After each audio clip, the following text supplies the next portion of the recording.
Hi Rasmus, it's a pleasure to have you here. How excited are you and how important was Spanish cuisine for you, for what you do at Alchemist? Spanish cuisine has probably been some of the more inspiration cuisines for me. It's like you say the new Nordic cuisine has been a natural thing with me because when I was starting as an apprentice and as a chef education, René Redzepi and Noma, like Rasmus Munk, Geranium, all of these was very great players already in the gastronomy and had met a lot of success. So my what can I say training from the new Nordic has been very natural. And then I started looking on a lot of other cuisines, and especially the Spanish one, and was falling in love with ElBulli the day when it actually closed. So the first time I found out that ElBulli existed when I was a young chef, it was the day when they announced they're going to close, kind of. So I never managed to go to the restaurant, but I bought all of the books, even in Spanish and Catalan and in English, and I studied that restaurant for a long time. And after that, a lot of restaurants like Enigma, Disfrutar, Roca, Kikadi, all of these amazing restaurants in Spain. And I've been traveling to Spain for the first 6 years of my professional career, and used so many money on the restaurants and the Spanish tapas bars. So I've been quite inspired by a lot of that cuisine, especially the playfulness, the thing of concept dishes and making playful things, and I think I've taken that together with the new Nordic in some way, enhanced those things together, and then we have taken the elements from what we call arts and theater and technology, and creating something we call holistic cuisine right now. And you talked about how gastronomy can change the world, which is a very ambitious kind of title, and then you got into the details of what you do at Alchemist, and then also the projects around Alchemist. How can you manage doing all these things at the same time?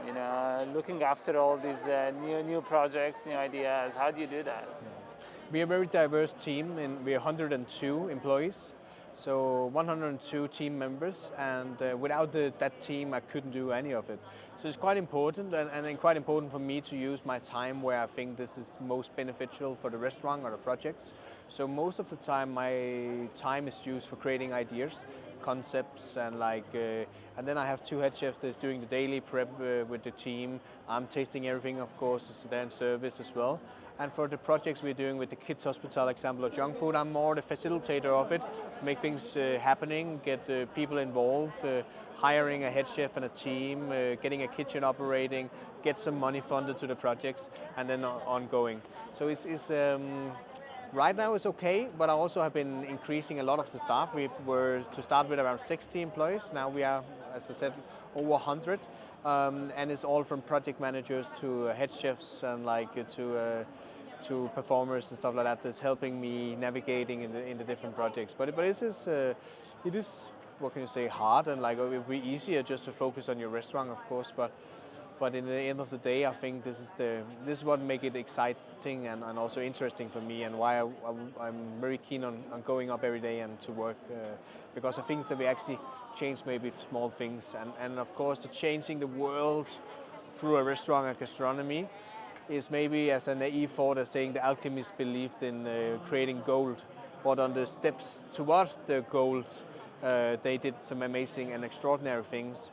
And it's maybe the same kind of naive thought that if we aim for changing the world through gastronomy, maybe we inspire a lot of young chefs, entrepreneurs, people with more power than me that can do some small adjustments, and then be step by step coming closer to that ambition, I guess.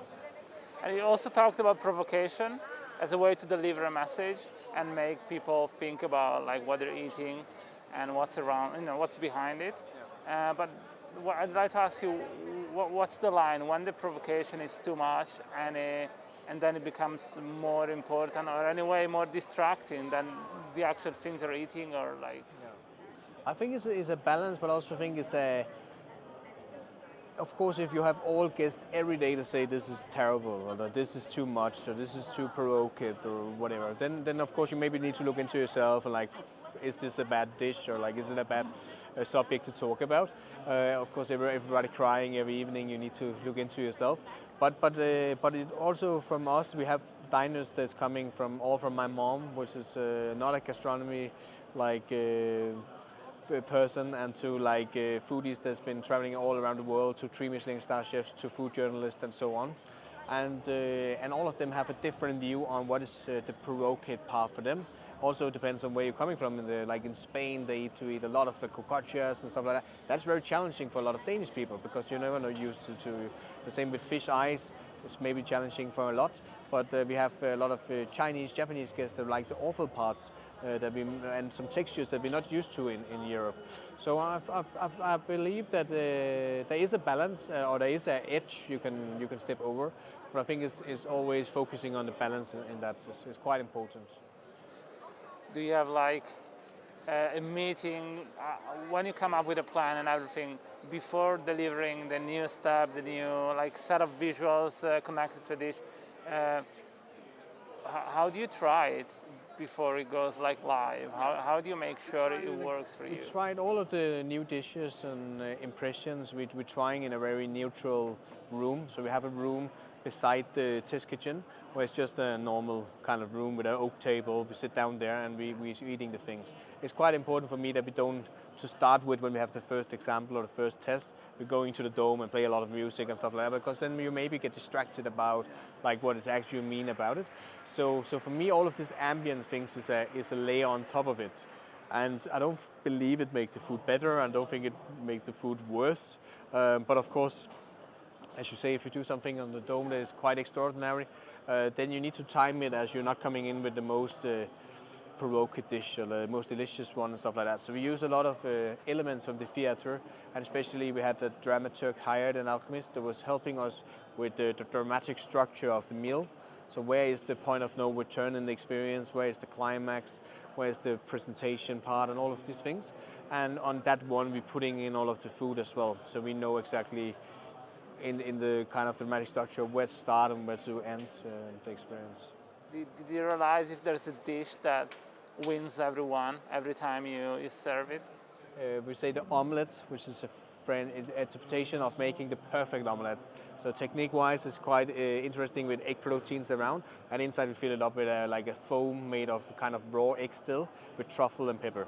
Like I would say, every guest every night saying this is maybe the best omelette. Like they really like it, like flavor-wise. And then we have dishes like the blood dessert that I know 40% every night is like discarding from the table and say I don't want to eat this because it's blood and so on.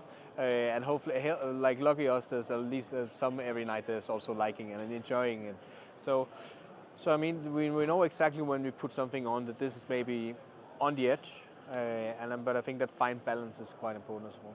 Do you remember any dish that was that close to go on the menu, but then you were like, no, maybe not? Yeah, we had a tartare dish where I wanted to make a tartare called Hannibal. So and it was a frozen powder of meat, which I enjoyed so much. I feel like this was the best texture in the world. But everyone I served it for said it was terrible. Like everybody said it was the most terrible thing they ever tried. So I mean that one was never going on the menu. So it's not been on the menu. Yeah. And it was also very interesting when you started to talk about the children's hospital and how you're gonna help create a catering environment that can, help them with the difficult time they're going through. Basically, what kind of work are you doing for that? I would say we're the kind of the gastronomy partner on this, so it's all from building the kitchens or like designing the kitchens to what kind of menu, how do we present things, making categorized food, so you have something that's very savory, you have something that's very sweet, you have something that's categorized in the mouth feelings as well. So all from like this needs to be very crispy, or this needs to be soft but not cold, this needs to be cold and soft and like stuff like that. And there's so many things that's been done in the gastronomy world for the last 50 years that it's very easy to take some of those elements and put it into a big hospital. But it's not. It's very rare that they're collaborating with these kind of restaurants. And I think that's a very interesting project we're doing right now. It's also a 5-year project, so it's quite big. And then the government, they have the hospital, so it's not a private hospital as well, which is make it more amazing for me because we're doing a lot of science into it, scientific papers on if this is, try to create evidence of this is actually working. And if it works and get kids to eat more, then it'll probably be like be faster out of the hospital. It will cost less money in the hospital, stuff like that.